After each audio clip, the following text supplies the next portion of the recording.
কৃষ্ণ শংকৰ গুৰু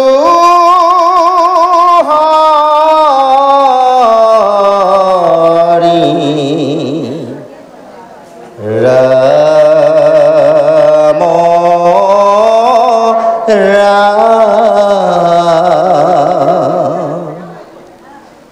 তোমাৰ চৰণ খেৱাৰ গোবিন্দ নাজানো একো পাই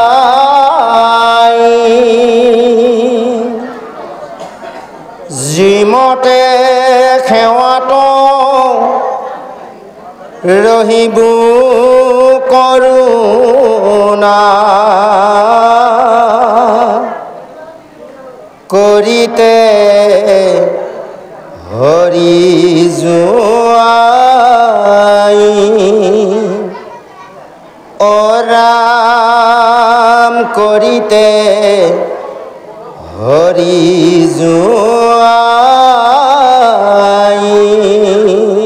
জয় কৃষ্ণ অৰম শুনা সভা সদস্য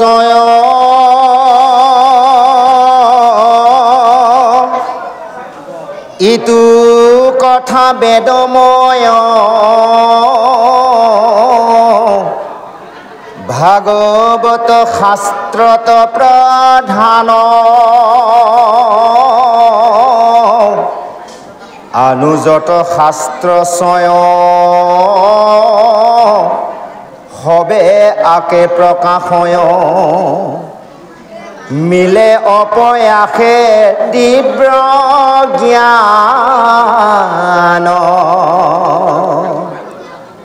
কৃষ্ণ পদ শিৰে ধৰি ভাষ্য মত অনুসৰি ৰচিলো পয়াৰ সুবিচিত্ৰ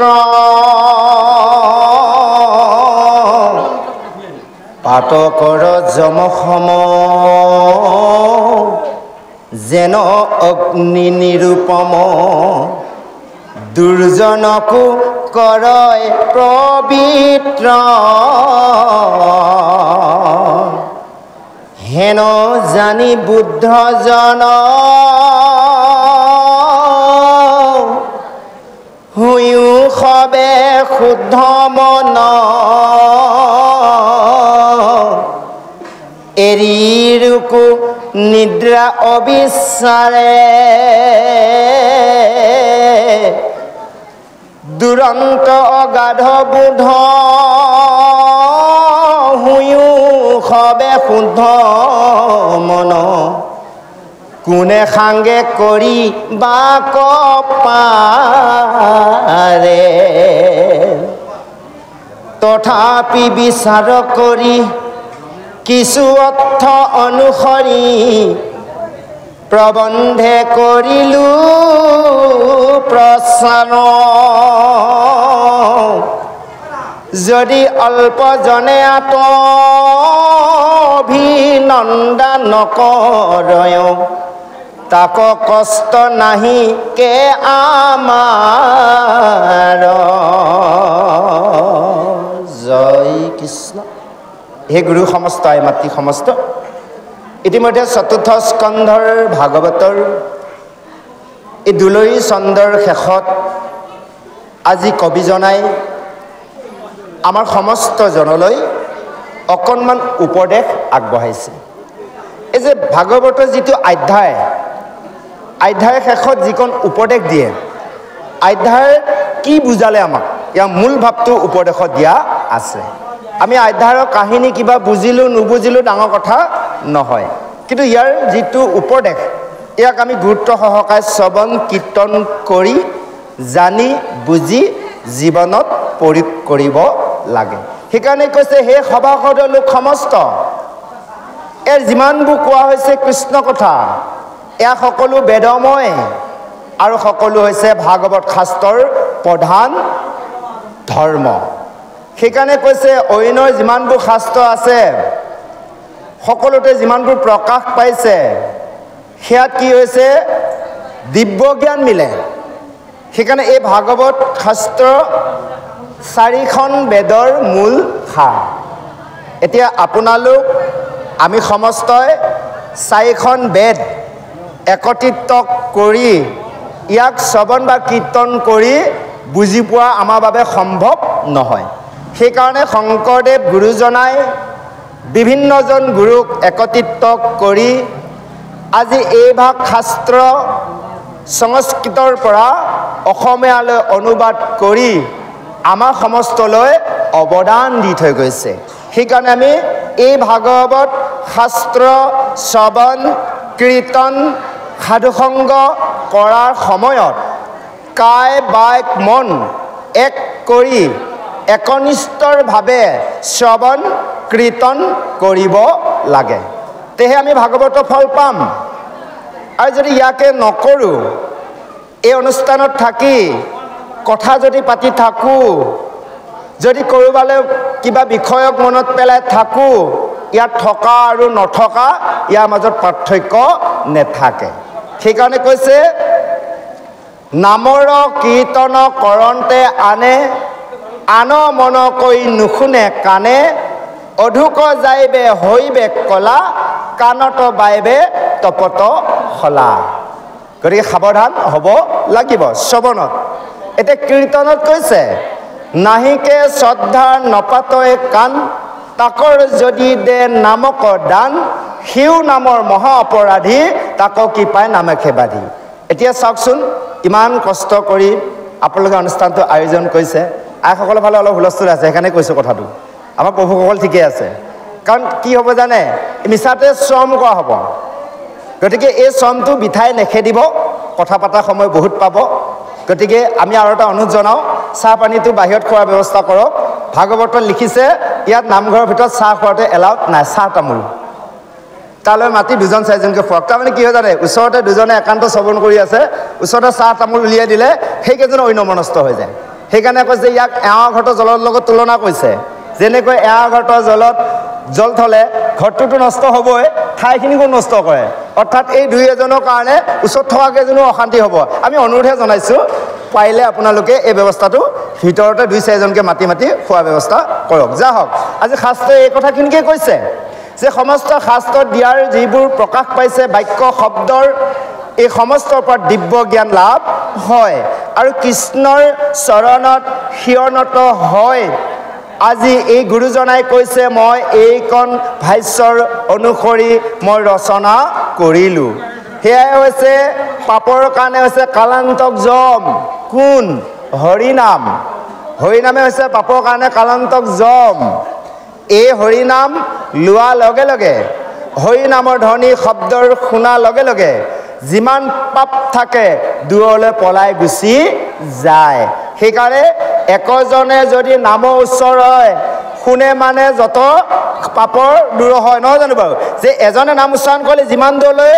এই শব্দৰূপী ব্ৰহ্ম বিস্তাৰিত হ'ব সিমান দূৰলৈ পাপ থাকিব নোৱাৰে আজি আপোনালোকে অনুষ্ঠান পাতিছে এটা কথাই ভাল লাগিল আপোনালোকৰ যুৱকসকলৰ অলপ সহযোগত তেওঁলোকে মানে চিন্তা কৰিছিল প্ৰভুসকলে সহায় কৰিলে অনুষ্ঠানটো হ'লে আমি ধন্যবাদ দিছোঁ সেই নৱপ্ৰজন্ম যুৱকসকললৈ তেওঁলোকক কৃপা কৰক জনমে জনমে ভগৱন্তৰ প্ৰতি ভাগৱতৰ প্ৰতি ভকতৰ প্ৰতি শ্ৰদ্ধাৰ প্ৰেম ভক্তি বাহক যাহক সেই কৈছে আজি এই শব্দৰ ব্ৰহ্মৰ দ্বাৰা যিমান দূৰলৈ ভগৱন্ত নাম শব্দ বিস্তাৰিত হৈছে সিমান দূৰলৈ পাপ থাকিব নোৱাৰে যদি কোনোবাই ইচ্ছাকৃতভাৱে পাপ কৰ্ম কৰা নাই কোনো পাপ থাকিব নোৱাৰে এই যে শব্দৰ বন্ধ হৈ যাব আপুনি পাপ আহি যাব সেইকাৰণে কৈছে পাতকৰ যমসম যেন অগ্নি নিৰুপম দুজনকো কৰে পবিত্ৰ কোনে কৰে নামে কৰে সেইকাৰণে কৈছে পাতক শুকান বন হৰি নাম হুতাখন ক্ষণকতে দহি কৰে চন্ন হেন হৰি নাম লাগ নলাগে দূৰক যাইব ও আশা হৰি সবাৰ হিয়াত সেই নাম সকলো হিয়াতে আছে সেইজন হৰি আত্মা ৰূপে আমি সেই পাপ নাশ কৰিবলৈ বেলেগৰ সেইজন হৰিক বিচৰা প্ৰয়োজন নাই আমাৰ নিজৰ লগত আছে আমি তাক বিচাৰ কৰিব লাগিব সেইজন হৰিক আমি চিনি নাপাওঁ কিয় নাপাওঁ জানে প্ৰভু আমাক অজ্ঞানে আৱৰি আছে কাৰণ গীতাত লিখিছে বস্তুক আৱৰি আচৰ অবস্তু হয়নে বাৰু এতিয়া আমাৰ এইবোৰ যিমান দেখিছে এইবোৰ অবস্তু মূল্যহীন হয়নে বাৰু কাইলৈ কি হ'ব আত্মা ওলাই যোৱাৰ লগে লগে এইটোক জ্বলাই দিব এমুঠি ছাই হৈ যাব অৰ্থহীন কেৱল আচল বস্তু হৈছে আমাৰ আত্মা আমি সেইকাৰণে আত্মাক চিনি পাব লাগিব আমি আত্মবুদ্ধি হ'ব লাগিব আত্মজ্ঞানী হ'ব লাগিব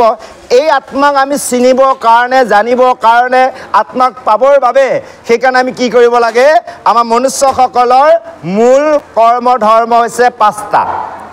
1 নম্বৰত কৈছে শৰণ 2 নম্বৰত কৈছে ভজন 3 নম্বৰত কৈছে ভক্তি 4 নম্বৰত কৈছে পৰমাৰ্থ এয়া পৰমাৰ্থ আধ্যাত্মিক আমি বুজিব লাগিব 5 নম্বৰত কৈছে আচাৰ আমাৰ আচাৰ বিচাৰ থাকিব লাগিব ভকত হলো বুলিয়ে যতে ততে যাম ভকত হলো বুলিয়ে যতে ততে খাম ভকত হলো বুলিয়ে যা তা কম নহব সীমিত কৰিব লাগিব এই কথাখিনিকে সুন্দৰভাৱে আমাক বুজাইছে আৰু শেষত কৈছে হেনৰ জানি বৌদ্ধজন যে হে সমস্তজনে কি হৰা সকলোৱে মনটোক শুদ্ধ কৰা আনক নিন্দা কৰা তিৰস্কাৰ কৰা এৰি দিয়া আৰু এই দুগুণ অগাধ বোধৰ এই ভাগৱত শাস্ত্ৰৰ ইয়াৰ সংগ কৰা কাৰণ আমাৰ ভাগৱত সংগ কৰিব দিছে আমি যদি ভাগৱত সংগ নকৰোঁ অসৎ সংগ কৰোঁ বিষয় সংগ কৰোঁ তেনেহ'লে আমাৰ মনুষ্য জন্ম আমি সাফল কৰিব নোৱাৰিম সেই কৈছে যে এয়া হৈছে কৈছে আপোনাৰ তথাপিতো বিচাৰ কৰি কিছু অৰ্থ অনুসৰি পদবন্ধে কৰিলোঁ প্ৰচাৰ আজি কবিজনাই কৈছে তথাপিতো মই অকণমান বিচাৰ কৰি অৰ্থ অনুসাৰে পদবন্ধে অলপ প্ৰচাৰ কৰিছোঁ ইয়াতো যদি অল্পজনে মোক নিন্দাও কৰে কোনোবাই অভিনন্দনো জনায় ইয়াতে কোনো দুখ পাব লগা কষ্ট পাব লগা নাই এইকণ জ্ঞান আমাক দিছে আমি কি কওঁ জানে ক'ৰবাত আমি সন্মান পালে ভাল পাওঁ কোনোবাই যদি অপমান কৰে দুখ পাওঁ কাৰণ মান অপমান দুইটাতে সম হ'ব লাগিব যদি আমি ভাগৱতীয়া হৈছোঁ কৃষ্ণ ভকত হৈছোঁ মান অপমান দুইটাতে সমান হ'ব লাগিব কাৰণ ইয়াৰ প্ৰমাণ 3য় স্কন্ধ ভাগৱতত দিছে যেতিয়া 4 সিদ্ধই বৈকুণ্ঠলৈ গমন কৰে এখন দুখনকৈ 6খন দ্বাৰ পাৰ হৈ 7 নম্বৰ দ্বাৰ প্ৰৱেশ কৰে সেই দুৱৰী দুজন জয় বিজয় বাধা প্ৰদান কৰে বাধা প্ৰদান কৰাত হয়নে বাৰু লাষ্ট টাইম 4 সিদ্ধই অভিশাপ দিয়ে অভিশাপ দিয়াৰ পিছত যেতিয়া জয় বিজয় বুজি পাই গ'ল যে সঁচাকৈ ঋষি খাপত পৰিলোঁ আৰু 4 সিদ্ধই চিন্তা কৰিছে সৰ্বনাশ ডাঙৰ ভুল কৰিলোঁ আৰু সেনে সময়তে প্ৰভু ভগৱন্তই সেই গোলোকৰ পৰা ভিতৰৰ পৰা ওলাই আহিছে আৰু অহাৰ লগে লগে 4 সিদ্ধই কৈছিল যে প্ৰভু তোমাক দৰ্শন কৰিবলৈ আহি তোমাৰ ভিতৰকে আমি অভিশাপ দিলোঁ আমি বহুত ডাঙৰ ভুল কৰিলোঁ তেতিয়া কৃষ্ণই কৈছিল বোলে শুনা ভক্ত তোমালোকে অভিশাপ দিয়া নাই তোমালোকৰ দ্বাৰা মইহে তোমালোকৰ দ্বাৰা মুখৰ পৰা এই বাক্যৰ অভিশাপ বাক্য কি কৈছোঁ প্ৰকাশ কৰাইছোঁ তেনেহ'লে চাওক আপোনালোকে কৈ থকা আমি কৈ থকা বা আমি কৰি থকা আপোনালোকে কৰি থকা কৰ্মবোৰ আপোনালোকেও কৰা নাই আমিও কৰা নাই কেৱল ভগৱন্তইহে কৈছে যদি আপোনালোক আমি সন্মান পাব লগা আছে পাম আৰু যদি অপমান পাব লগা যোগ্য হৈ আছোঁ অপমান পাম তাত দুখ পাই লাভ নাই অনুভৱ কৰিব লাগিব মোৰ নিজৰ কৰ্মফলৰ দ্বাৰা মই আজি অপমানিত হ'লোঁ আমি দুখ দি লাভ নাই সন্মান পালেও বোলে হয় প্ৰভুৱে এইকণ সন্মান দিয়াইছে নিশ্চয় অকণমান কিবা ভাল কৰ্ম কৰিছিলোঁ এনেভাৱে আমাক এইকণ জ্ঞান প্ৰদান কৰিছে আহক আমি পিছৰ পদলৈ আগবাঢ়িছোঁ জয় কৃষ্ণ বিজ্ঞ নবীনে আনে নজানে কবিয় গুণ মহন্তে সেইহাৰ প্ৰমাণ হেন জানি সাধু লোক বিমৰিষি গুণিও কওঁ কৃষ্ণ কথা অমৃত সমান অধমৰ স্তুতি নিন্দা নপাৱে আমাক সদা আনু মহন্তৰ ইটো মত হেন জানি কৃষ্ণ কথা ৰংগে কৰ্ণে পান কৰা থাপা মন কৃষ্ণৰ চৰণত ও ৰাম নমো নমো লক্ষ্মীপতি তোমাৰ চৰণে নতি নুগুচুক মোৰ সৰ্বক্ষণে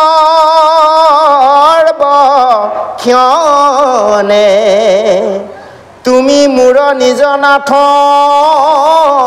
নাহি দুখলে সপজাত তজু পাৱে পখিলো শৰণে অল্পমতি হুয়াময়ী তোমাৰ চৰিত্ৰ চয় পদবন্ধে কিছু বিৰচিলো বহাটোতা দুখ ছয় ক্ষমিউক মহাশয় তোমাৰ চৰণে সমৰ্পিলো জয় কৃষ্ণ সেইকাৰণে কৈছে যিসকল জ্ঞানী যিসকলে জানে আৰু সেইসকলে কেতিয়াও আনৰ দুখ গুণ বিচাৰ নকৰে আৰু মহন্তসকলে ইয়াৰ হ'লে প্ৰমাণ মহন্তসকলে যে ক্ষমাসে বুকন জনা মানুহে কেতিয়াও এই যে অমুকাই ভুল কৰিলে অমুকাই ভাল কৰিলে কেতিয়াও নকয় আমি অজ্ঞানীভাৱে কওঁ অমুকা ভাল অমুকা বেয়া সকলোৱে ভাল হয়নে বাৰু এইকণ বিচাৰ আমাৰ নাহে এই কথাখিনিকে কৈছে যে সেইকাৰণে কৈছে এইখিনি জানি সাধু সমস্তই এই মনৰ পৰা বেয়া কথাবোৰ এৰি কেৱল কৃষ্ণ কথাকে অমৃত বুলি সন্মান জনায় সকলোৱে সাদৰ কৰে আদৰি লয় আৰু কৈছে অধম স্তুতি নিন্দা নপাওঁ আমাক সদা আনু মহন্তৰ এইটো মত যে অধমসকলে যদি এজন ভকতক অনেক নিন্দাৰো কৰে অনেক কিবাৰো কৰে সেইকণ দুখে কেতিয়াও চুব নোৱাৰে এজন ভক্তক যে প্ৰমাণ এটা শিলক যদি আমি কামুৰি থাকোঁ চিকটি থাকোঁ কিবা কৰিব পাৰিম জানো ধৰি লওক ভকতজন হ'ল কৃষ্ণ ভকতজন হ'ল এটা শিল অভকতজন হ'লে ধৰি ল'লোঁ এটা আমাৰ নখৰ দৰে বা দাঁতৰ দৰে একো কৰিব নোৱাৰি ভকতজনক অভকতজনে একো কৰিব নোৱাৰে কিন্তু যদি ভকতজনে কিবা কাৰণত অন্তৰত দুখ পাই গ'ল মুখে বাক্য ক'বই নালাগে সেইজনক কিন্তু চুবই আৰু যিকেইজন পৰম ভকত হয় তেওঁ কিন্তু আনক কেতিয়াও অভিশাপো নিদিয়ে জানি ল'ব কোনোবা যদি ভকত হৈ কাৰোবাক অভিশাপ দিছে জানি ল'ব সেইজন ভকত হ'ব পৰা নাই এইটো প্ৰমাণ বেদে কৈছে কাৰণ ভকত ৰূপীভাৱে আমি কাৰোবাক অভিশাপ দিবও পাৰোঁ সেইখন অভিশাপ নেলাগিবও পাৰে কিন্তু এজন সত্য শুদ্ধ সত্য ভকতে কেতিয়াও মুখেদি কাকো অভিশাপ নিদিয়ে কিন্তু যদি কিবা কাৰণত তেওঁ অন্তৰত আঘাত পালে সেই আঘাতকণে কিন্তু সিজনক চুব এই কথাখিনিকে আমাক সুন্দৰভাৱে আজি কবিজনাই কৈছে আৰু সেইকাৰণে কৈছে এইখিনি কথা জানি কেৱল কৃষ্ণ কথাত সকলোৱে মন কৰা আৰু ৰংগ মনে আনন্দ মনে কৰ্ণেদি কৃষ্ণ কথা পান কৰা আৰু মনত সেইজন কৃষ্ণ প্ৰভু ভগৱন্ত চৰণ যুগল ধাৰণ কৰি লোৱা আমাক কৈছে সেইকাৰণে এই যে আমি আহিলোঁ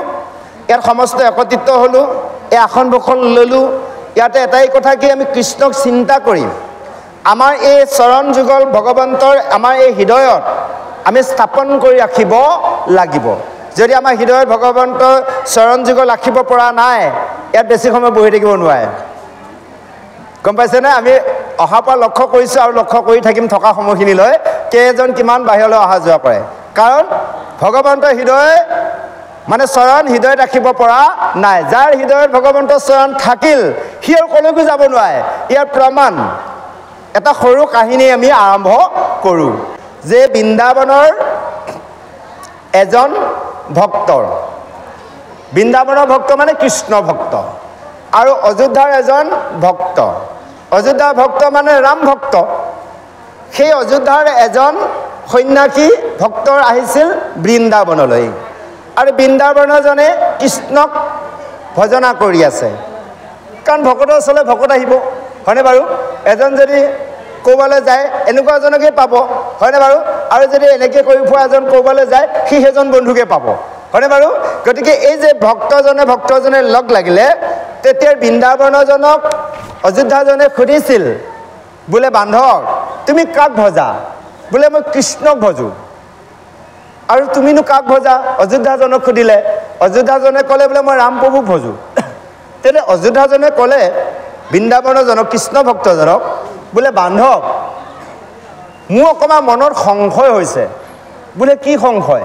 বৃন্দাবনজনে কৈছে তুমি যিজনক ভজিছা ঠিকেই তুমিতো ব্ৰহ্মচৰ্য পালন কৰিছা বোলে হয় তেওঁতো ব্ৰহ্মচৰ্য পালন কৰা নাই বোলে কেনেকৈ তেওঁ 16,000 বিয়া কৰালে তুমিতো আজিলৈ এগৰাকীও বিয়া পতা নাই ইজনে ভাবিছে কথাটো নোহোৱা নহয় আৰু চোৱাচোন তোমাৰ যে কৃষ্ণ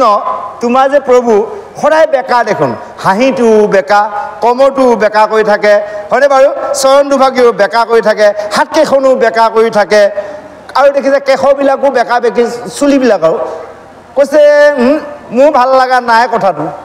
মোৰ ৰাম প্ৰভু দেখিছা চিধা চিধি মই ব্ৰহ্মচৰ্য পালন কৰিছোঁ ৰাম প্ৰভু যেতিয়া সীতা আমাক বনবাস দিয়ে আজিলৈ বিবাহ নকৰালে তেওঁ ব্ৰহ্মচৰ্য পালন কৰিছে মই সেইকাৰণে আমি ব্ৰহ্মচৰ্য পালন কৰিছোঁ ভাবিব হ'ল কৃষ্ণ ভক্তজনৰ কথাটো হয় বোলে এতিয়া কি কৰা যাব বোলে তুমি হ'লে মোৰ লগত বলা অযোধ্যালৈ বলা দুইজনে ৰামকে ভজিম আৰু ইও ভাবি ল'ল কথাটো নোহোৱা নহয় লগে লগে সিদ্ধান্ত কৰি ল'ল বোলে কাইলৈ ঠিক আছে অযোধ্যালৈ যামেগৈ আৰু বৃন্দাবনজনে যাবলৈ সাজু হৈ গ'ল ৰাতিপুৱা যাব লোৱা সময়ত এজন বালক 8-10 বছৰীয়া সেই তেতিয়া কৃষ্ণ ভক্ত বৃন্দাবনৰ ব্ৰহ্মচৰ্যজনৰ ওচৰলৈ গৈ কৈছে বোলে গুৰুদেৱ বোপাই কোৱাচোন বোলে হেৰি নহয় ক'লৈ যোৱা বোলে মই অযোধ্যালৈ যাম বোলে কিয় নাই মই এজন কৃষ্ণক নভজোৱা ৰামকে ভজিম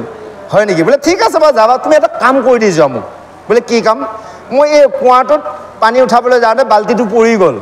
তুমি পাৰিলে বাল্টিটো মোক উঠাই দিয়াচোন বোলে হয় নেকি সেইটোহে কাম ব'লা মই উঠাই দিম ইতিমধ্যে এডাল আপোনাৰ চিঞৰি আৰু বাঁহৰ চিঞৰিত মানে চিধাকৈ লোহা এডাল বান্ধি লৈছে সেই শিশুটোৱে বান্ধি লৈ মানে উঠাব যত্ন কৰিছে উঠাব নোৱাৰিলে নোৱাৰা কাৰণে তাৰপিছত তাত গৈ কৈছে চাওঁ তুমি কি কৈছিলা বোলে মই লোহা এডাল বান্ধি লৈছোঁ যেতিয়া লোহাডাল চাই কৈছে এডাল চিধা লোহাত বাল্টিটো উঠিব নেকি বোলে নাই আপুনি চিধাভাৱে উঠাই দিব লাগিব শিশুটোৱে কৈছে সেই বেঙাটো বেকা কৰি ল'লেহে বাল্টিটো উঠিব তেতিয়া সেই ব্ৰহ্মচৰ্যজনে লোহাডাল বেকা কৰি যেতিয়া এনেকৈ এপাক ঘূৰাই দিলে বাল্টি উঠি আহিলে তেতিয়া সেই শিশুজনে কৈছিল বোলে গুৰুদেৱ তুমিতো চিধা লোহাডালে বাল্টি উঠাব নোৱাৰিলা বোলে মই বেকা কৰি উঠাইছোঁ এতিয়া মই কওঁ শুনা তুমি যে এই বৃন্দাবনত এৰি কৃষ্ণক এৰি অযোধ্যালৈ ৰামক ভজিব যাব ওলাইছা ঠিক তুমি কিহৰ কাৰণে যে কৃষ্ণৰ চৰণ বেকা কমৰ বেকা কেশৰ বেকা হাঁহি বেকা সেইকাৰণেহে যাব বিচাৰিছা বোলে তেতিয়াহ'লে তুমি চিধাভাৱে কিয় বাল্টিটো উঠাব নোৱাৰিলা তুমিতো বেকা কৰিহে উঠালা বুজি পালেনে ইয়াৰ অৰ্থটো কি ক'লে জানে অৰ্থাৎ কৃষ্ণৰ ভগৱন্তৰ চৰণ বেকা ইয়াৰ কাৰণটো জানে আপোনাৰ যে হুলেহে হুল উলিয়াব পাৰে বুজি পাইছেনে কাৰণ দাপৰৰ শেষত কলিয়াদ্যতহে কৃষ্ণৰ অৱতাৰ পূৰ্ণব্ৰহ্ম অৱতাৰ ইয়াৰ আগত বাকীবোৰ অংশ অৱতাৰ আছিল তেতিয়া কৈছে আমাৰ কলিযুগৰ মানুহবোৰ হ'ল কি জানে বেকা বেকি চাবচোন মুখত এটা পেটত এটা সেইকাৰণে ভগৱন্তৰ চৰণো বেকা কেশৰো বেকা হাঁহিও বেকা সমস্ত বেকা আৰু এই দেখিব আপোনাৰ বেকাৰ বস্তুটো সহজে ক'তো নোসোমায়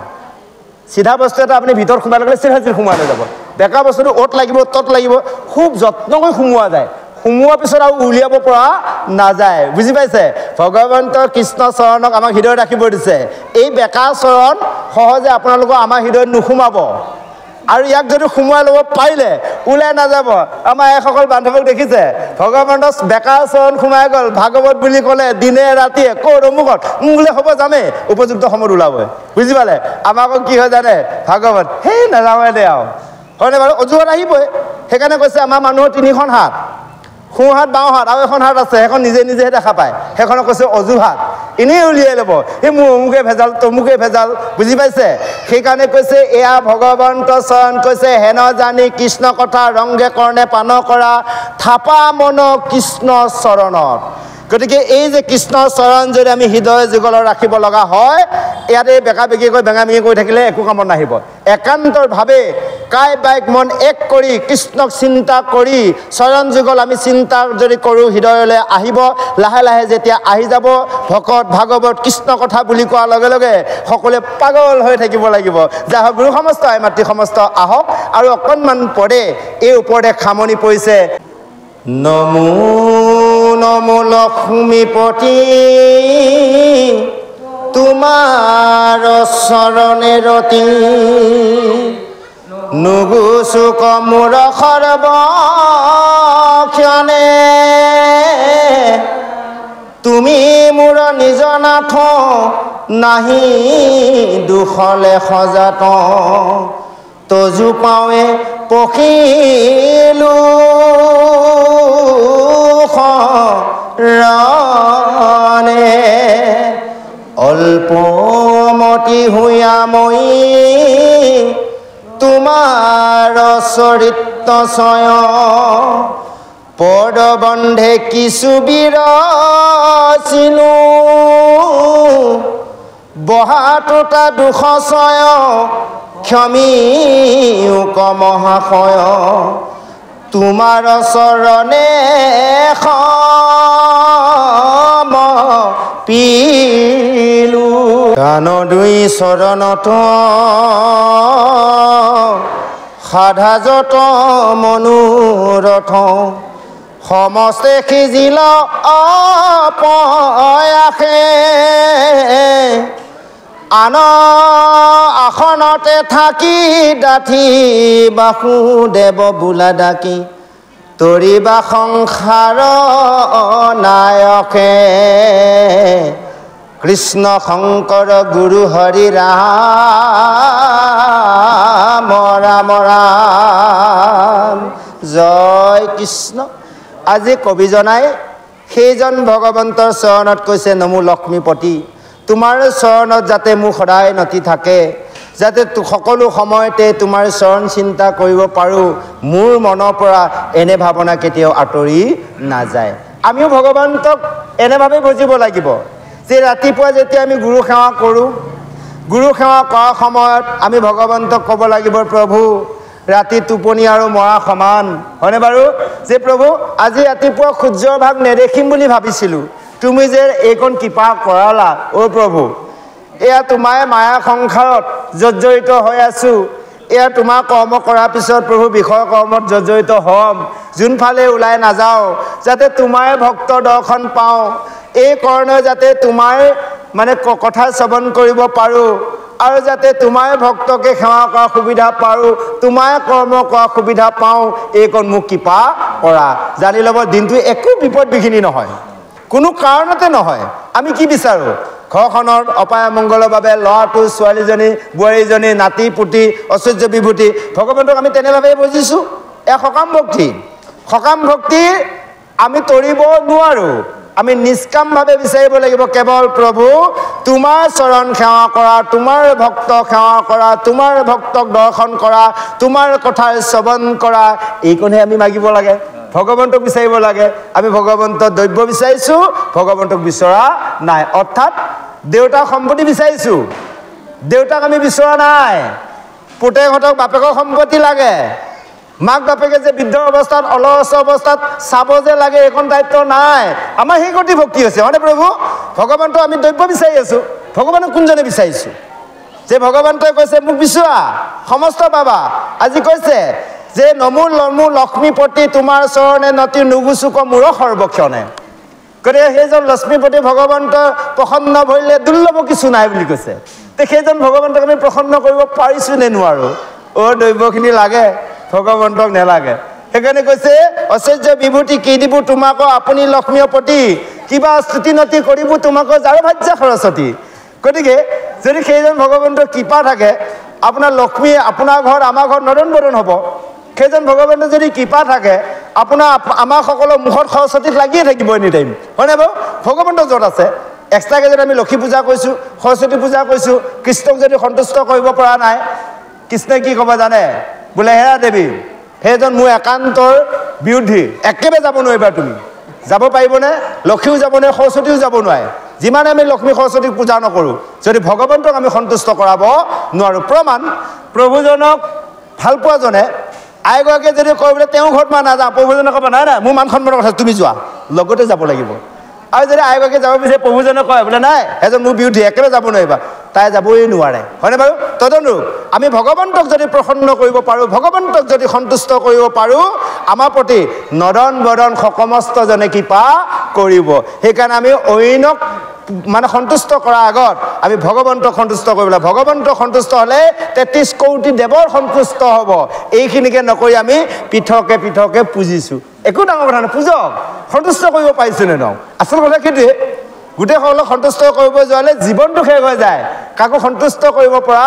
নাযায়। সেইকাৰণে বৃক্ষ মূলত যদি জল ঢালা যায়, ডাল ফল পত্ৰ সকলোৱে পাব, পৃথকে পৃথকে ঢালিলে কোনোবা ডালে নেপাবই, সি বৰ দুখ পাব, সি আকৌ আমাক দুখ আচৰণ কৰিব।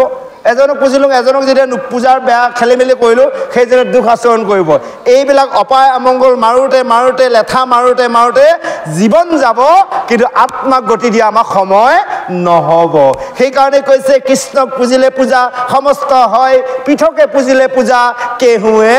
নলয়। এই কথাখিনিকে সুন্দৰভাৱে কৈ আজি কবিজনাই শেষত কৈছে, মই অল্পমতি হয় হে প্ৰভু তোমাৰ চৰিত্ৰৰ পদবন্ধে ৰচনা কৰিলোঁ, ইয়াতে যিকণ বহা তোতা দুখ হৈছে সকলো মোক ক্ষমা কৰিবা, আৰু তোমাৰ চৰণত মই সমস্তবোৰ সমৰ্পণ কৰিলোঁ। আজি এই যে গুৰুজনাই সমৰ্পণ কৰিলে, এয়া মহা গুৰু, তেওঁলোকে সমৰ্পণ কৰা কি কথা আছে? আমাক বুজাইছে আমি যি কৰ্মই নকৰোঁ ভগৱন্তৰ চৰণত আমি সমৰ্পণ কৰিব লাগিব। তাকে কৈছে নিবেদিত কৰ্ম, তাকে কৈছে অৰ্পিত কৰ্ম। আমি ভগৱন্তক অৰ্পণ নকৰালৈ একো খাদ্যও গ্ৰহণ নকৰোঁ, হয়নে বাৰু? কাৰণ আমি প্ৰসাদ হ'ব লাগিব, ভগৱন্তক নিবেদন নকৰালৈ আমি একো দ্ৰব্য গ্ৰহণ নকৰোঁ। আজি সমাজত ভাগৱতত বুলিয়ে নহয়, গৃহতো সেইটো ছিষ্টেম। যেতিয়া আমাৰ ৰন্ধা বঢ়া কৰিব, কৰি ভগৱন্তক নিবেদন কৰিব লাগিব, ভগৱন্তক গ্ৰহণ কৰাৰ পিছত আমি গ্ৰহণ কৰিম। ভগৱন্তক নিবেদন নকৰিলে সেইটো উচ্ছিষ্ট হৈ থাকিব, জুঠাৰ হ'ব। ভগৱন্তই যেতিয়া নিবেদন কৰা যাব সেইকণহে আমাৰ বাবে প্ৰসাদ হ'ব। সেইকাৰণে কৈছে প্ৰসাদৰ অৰ্থ হৈছে প্ৰভু দন্তীয়া সাক্ষাৎ দন্তীয়া দৰ্শন। ভগৱন্তইতো গ্ৰহণ নকৰে। আজি যে মাহ প্ৰসাদ আপোনালোকে নিশ্চয় অৰ্পণ কৰিছে, যদি মেধিয়ে হিচাপ কৰি দিছে, মানে বুট মগু হিচাপ কৰিব নোৱাৰে, কলকেইটা যদি হিচাপ কৰি দিছে, কিন্তু চাব লাষ্ট টাইম গোটেইখিনি সমান সমানে আছে, এটাও গ্ৰহণ নকৰিলে দেখোন ভগৱন্তই। ইয়াৰ অৰ্থ হৈছে ভগৱন্তক নিবেদন কৰা মানে ভগৱন্তৰ উচ্ছিষ্ট। ভগৱন্তৰ উচ্ছিষ্ট মানে প্ৰসাদ। আমি ভগৱন্তৰ প্ৰসাদ খাব লাগে। সেইকাৰণে আমি সকলো কৰ্ম ভগৱন্তক নিবেদন কৰিব লাগে। আজি কৈছে কবিজনাই কৈছে, প্ৰভু যিমানবোৰ দুখ গুণ হৈছে তোমাৰ চৰিত্ৰ ৰচনা কৰোঁতে সমস্ত তোমাৰ চৰণত অৰ্পণ কৰিলোঁ। সেইবুলি আকৌ আমি মনুষ্যসকলে বেয়া কাম এটা কৰি ভগৱন্তক অৰ্পণ কৰিলে নহ'ব, আমি ভাল কামহে অৰ্পণ কৰিব লাগিব। সেইকাৰণে কৈছে যে আমাৰ এই পৃথিৱীত যিমানবোৰ বৃক্ষ আছে, সমস্ত বৃক্ষৰ ওপৰত এজোপা আটাইতকৈ ডাঙৰ মূল্যৱান বৃক্ষ আছে। সেইজোপা বৃক্ষই বোলে অবিনাশী ফল দিব পাৰে। আপোনালোকে চিনি পায় বৃক্ষজোপা? সেইজোপা গছ চিনি পায় নেপায়? কৈ আছোঁ বাৰু, সদায় লগতে লাগি আছে গছজোপা, কিন্তু আপোনালোকে বুজিয়ে পোৱা নাই। সেইকাৰণে কৈছে অভাগৱত বিষদালি অবিনাশী ফল, সন্ত সাধু পাই খাই পাপি নাযায় তলৌ, একডালি বিষয় আছে ওপৰ গুৰি, অ ডালে ফলে ভৰি আছে তললৈকে জুৰি। চব বৃক্ষ তললৈ শিপা আছে, এজোপা বৃক্ষ আছে ওপৰলৈ শিপা। আপোনালোক নিজে নিজে, এয়া হ'লে মানৱখৰি বৃক্ষ। আমাৰ মূল শিপা ক'ত আছে? ইয়াত মগজুত। এজন মানুহৰ মগজু যদি কাম নাই, কি বুলি ক'ব? পাগল হ'ল বুলি ক'ব। আৰু তেওঁ ঘৰটো আহিব, ঘূৰি ফুৰিব ক'ৰবাত, হয়নে বাৰু? যাৰ মগজু শিপা ভাল আছে তেতিয়াহ'লে তেওঁ ঠিকমতে কৰ্ম কৰি আছে। গতিকে এইজোপা বৃক্ষহে অবিনাশী ফল দিব পাৰে। অবিনাশী বুজিছে? এয়া যে আজি আমি একত্ৰিত হ'লোঁ, সেই সময় 9টাৰ পৰা ধৰি যিমান সময়ত থাকিম, এয়া অবিনাশী ফল। এই ফল কেতিয়াও শেষ হৈ নাযায়। বিষয়ত আমি যিমান ধন টকা পইচা ঐশ্বৰ্য বিভূতি অৰ্জন কৰিছোঁ, হিচাপ থাকিব, এদিন সমস্ত শেষ হৈ যাব। বোলে মাহত কিমান 1 লাখ টকাৰ দৰমহা পালোঁ, হিচাপ থাকিল, ঘূৰি মাহটো দৰমহা পৰিলে এটকাও নাই, ধাৰহে লাগিল ক'ৰবাত কেইটামান, দোকানত বাকী হ'ল, হয়নে বাৰু? এয়া হ'লে মানে বিনাশী। কিন্তু আজি যে আমি এই একত্ৰিত হৈ কৃষ্ণ কথা শ্ৰৱণ কীৰ্তন কৰিলোঁ, এয়া হ'লে অবিনাশী। ধৰি ল'লোঁ ডাঙৰ ভকত হৈ কৃষ্ণক ভজি বৈকুণ্ঠত যাব নোৱাৰিলোঁ। কিবা কাৰণত আমাৰ প্ৰভুজনে কৈ গ'ল, তিনি ঠাইত আমাৰ গতি হয় আত্মাবোৰ, ধৰ পুণ্য হ'ল স্বৰ্গত থাকিলোঁ। এই যে স্বৰ্গত পুণ্য শেষ হোৱাৰ লগে লগে তাত তেতিয়া গন্ধৰ্বসকলে দেৱগণে নিন্দা কৰিব। তেতিয়া ইন্দ্ৰই কাৰোবাৰ এজনক আজ্ঞা কৰিব, খুটপুচ নকয় আৰু ডাইৰেক্ট গতা মাৰি দিব, চিধা চিধি স্বৰ্গ বা নৰকত পেলাই দিব। এই যে নৰকত পৰাৰ পিছত 84 লক্ষ ইউনি ভ্ৰমণ কৰা যাব, সেই জনমৰ বাবে এই যে কৰা কৰ্মফল ঘূৰি ঘূৰি যেতিয়া মনুষ্য জন্ম পাম, জানি ল'ব এইবাৰ যে ডাঙৰ ভকত হ'ব নোৱাৰিলে সেইবাৰ মই ডাঙৰ ভকত হৈ যাব। এয়া বুজাই দিছে সুন্দৰভাৱে। জয় কৃষ্ণ। সেইকাৰণে কৈছে যে ভাগৱত কথাচয় অমৃত সমুদ্ৰময়, শুনি লোক তৰিবৰ যদ্যপি কৃষ্ণৰ পদৰ পংকজত ভৈল্য মূৰ অভিমত, ৰচিবু পয়াৰ পুনৰপি। যে কৃষ্ণৰ পদৰ পংকজত সকলো মোৰ যাতে অভিমত, এই পয়া ৰচনা কৰাৰ ইয়াৰ অৰ্পণ কৰা হ'ল ভাগৱতৰ যিমান কথা, সমুদ্ৰৰ এয়া অমৃত, এয়া যে সকলোবোৰ অমৃত হৈছে। বিষয়ৰ যিমান কথা বিষ, হয়নে বাৰু? কাৰণ আমাৰ হেৰি লিখিছে, বৰগীতত লিখিছে, বিষয়ৰ বিশদ বিষে জৰা জ্বৰ, হয়নে বাৰু? গতিকে বিষয়টো বিষ বুলি আমি জানিও বাৰে বাৰে আমি বিষয় মানে অবিলাসী হৈ কৰ্ম কৰিছোঁ। যে এই কথাটো আমি ভাবি লোৱা নাই, বিষয় থাকিলে যে আমাৰ এদিন মৰণ হ'ব, এদিন আমাৰ বিপদ হ'ব, আমি এতিয়া তৰিব লাগিব। আমি তৰণৰ উপায় ব্যৱস্থা কৰিছোঁ যে আমি মৰণৰ কথা চিন্তা কৰিব নালাগে। কাৰণ কৈছে ভাগৱত শুনিলে তৰিব। পৰীক্ষিতে প্ৰথমে কৈছিল যেতিয়া ঋষি সাপত 7 দিনত তক্ষকে দংশন কৰিব মৃত্যু হ'ব, তেওঁ মৰিলোঁ বুলি চিন্তা কৰিছিল। যেতিয়া গংগা তীৰত শুকে ভাগৱত শুনালে, ভাগৱত শুনি যাওঁতে শেষত কৈছে তৰিলোঁ। আমি মৰিলোঁ শব্দ এৰি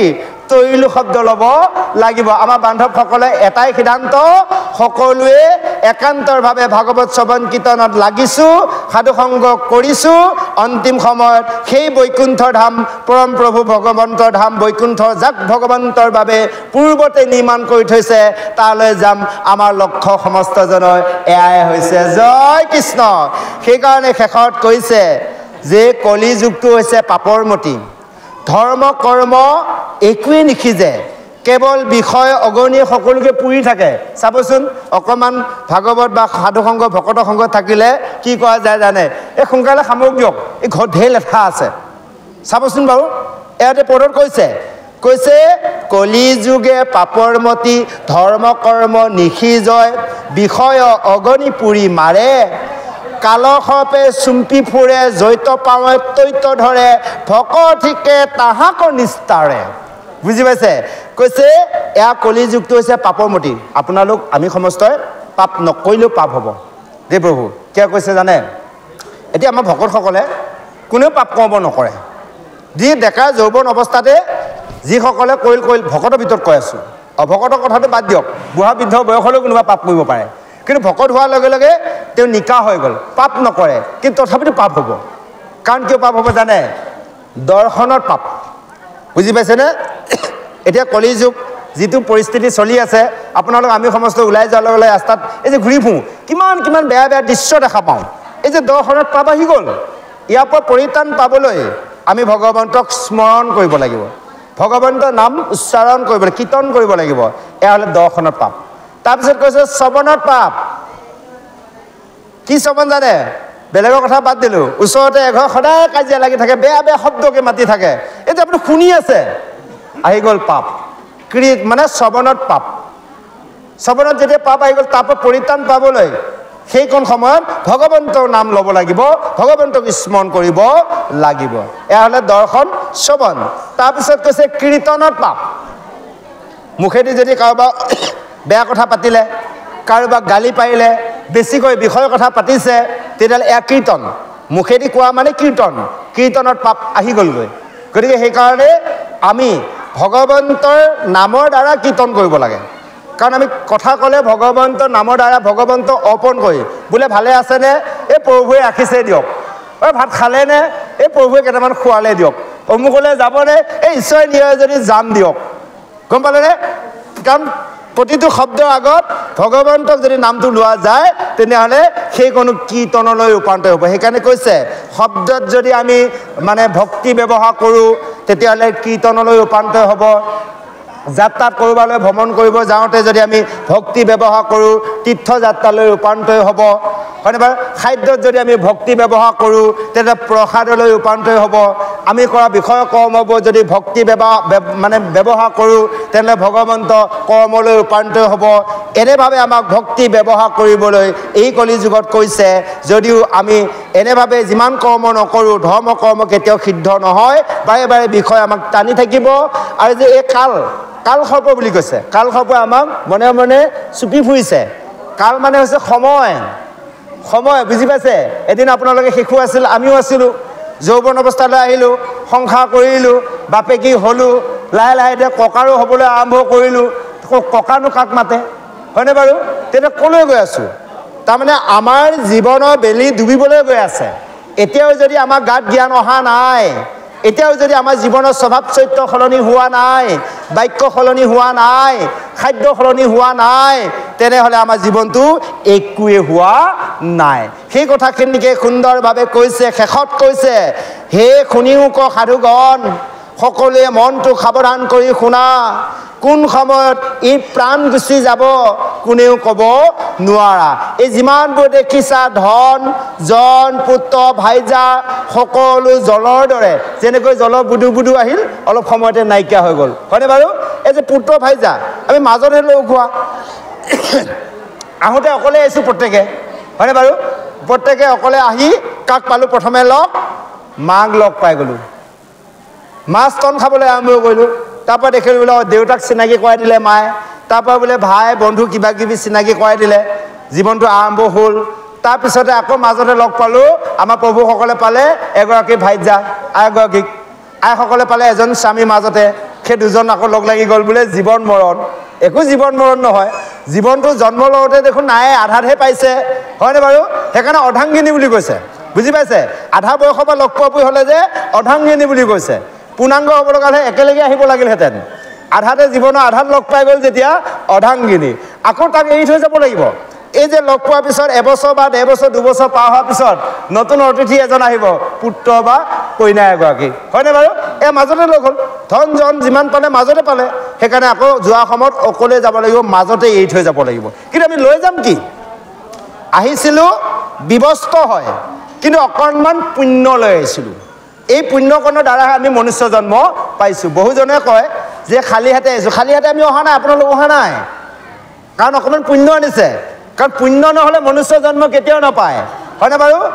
গতিকে আপোনালোক সমস্ত আমি সমস্তই পুণ্য অকণমান বেছিকৈ আনিছিলোঁ সেইকাৰণে আমি এয়া ভাগৱত শুনিবলৈ সাধু সংগ কৰিবলৈ কৃষ্ণ কথা লোৱা সুবিধা পাইছোঁ যাৰা আছে পুণ্য অসংখ্যাত শিখে কাণৰ পাতে কৃষ্ণ কথাটো এই যে অকণমান পুণ্য লৈ আহিলোঁ এইকণ পুণ্য আমি কি কৰ্মত লগাম এতিয়া চাব আমাৰ অসমত আজিকালি আমাৰ অসমীয়াবিলাক ব্যৱসায় আগতে বাহিৰৰ পৰা আহি ব্যৱসায় কৰিছে হয় না বাৰু বঙালী বিহাৰীবিলাকে তেওঁলোকে কেইটামান ধন লৈ আহিছে কমকৈ আনিলে ইয়াত সেইকেইটা ধৰণে সৎ ব্যৱহাৰ কৰি আজি কৰোৰ টকা এটা ব্যৱসায় চলাই আছে আমি অসমীয়াসকলে কেৱল পেটটোক পুহিব জানিছোঁ একো কৰিব জনা নাই হয়নে বাৰু এই আমাৰ ভকতি তেনেকুৱা হৈছে এতিয়া এইকণ মনুষ্য জন্মত অকণমান পুণ্য আনিছোঁ এইকণ পুণ্যতে আমি বেপাৰ কৰিবলৈ আহিছে এখন মায়া সংসাৰ গম পালে সেইকাৰণে মায়া বজাৰ বুলি কৈছে মৰিগাঁৱত থকা সেইখন মায়া বজাৰ কথা কোৱা নাই এই সংসাৰখনকে মায়া বজাৰ বুলি কৈছে এই মায়া বজাৰত আমি কি বেপাৰ কৰিম সেই বেপাৰটো আমি কৰিব জানিব লাগিব ভাল বস্তু যদি কিনি ব্যৱসায় কৰিছোঁ তেনেহ'লে লাভ হ'ব আৰু যদি বেয়া কামত লগাই টকাকেইটা খৰচ কৰিছোঁ তেনেহ'লে এদিন ভিখাৰী হৈ যমনগৰত যাব লাগিব সেইকাৰণে কৈছে মন তই কি কৰিলি এনে মন তই মানৱ জনম পায় কান্দি কান্দি বজাৰলৈ গলি চেনি মিঠাই কিনি ধন তই উৰুৱাই দিলি এইকণ পুণ্য লৈ আহি যদি বিষয়তে মজগুল হৈ আছোঁ তেনেহ'লে সেইকেইটা ধৰণে চেনি মিঠাই কিনি খোৱাই হ'ব হয়নে বাৰু আৰু যদিহে কিবা কাৰণত এইকণ পুণ্য লৈ আহি এনেভাৱে সাধু সংগ কৰি কৃষ্ণ কথা শ্ৰৱণ কীৰ্তন কৰি ভকত হৈছোঁ ঘৰত যদি সদায় ভগৱন্তক ভজিছোঁ জানি ল'ব সেইকেইটা ধনেদি ভাল বস্তু কিনি বেপাৰ কৰিছোঁ সেই বেপাৰৰ ধনৰ অৰ্জনৰ দ্বাৰা আমি যাওঁতে একোজন মহাজন হৈ যাব পাৰিম এই কথাখিনিকে আজি ভাগৱত শাস্ত্ৰই সুন্দৰভাৱে আমাৰ সমস্তক উপদেশত বুজাই দিছে আহক ইয়াৰ পিছত পদবন্ধলৈ আগবাঢ়িছোঁ জয় কৃষ্ণ